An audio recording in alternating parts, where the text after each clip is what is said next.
ఒక పక్క సంక్షేమం, ఒక పక్క అభివృద్ధి, ఒక పక్క సుపరిపాలన, ఈ మూడు కూడా సమన్వయం చేసుకుంటూ ఎక్కడికక్కడ ఏం చేస్తే బాగుంటుందో అవన్నీ చేస్తూ ముందుకు పోతున్నాం.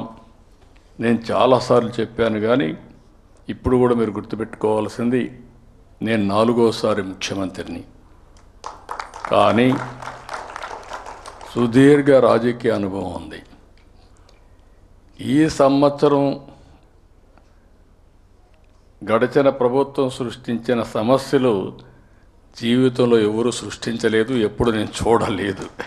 అన్ని సమస్యలు సృష్టించారు. అంటే అన్ని చిక్కుముడులే.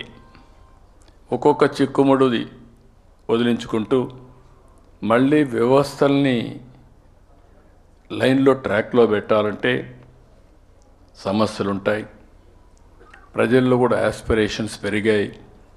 ఆ యాస్పిరేషన్కి తగినట్టు ముందుకు పోవడం కోసం ప్రయత్నం చేస్తున్నాం.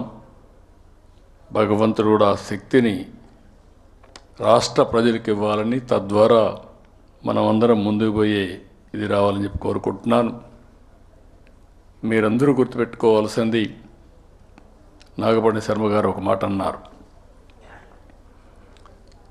ఆదాయం వస్తుంది,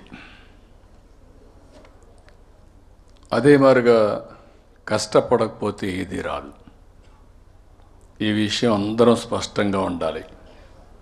ఒకప్పుడు శారీరక కష్టపడేవాళ్ళం,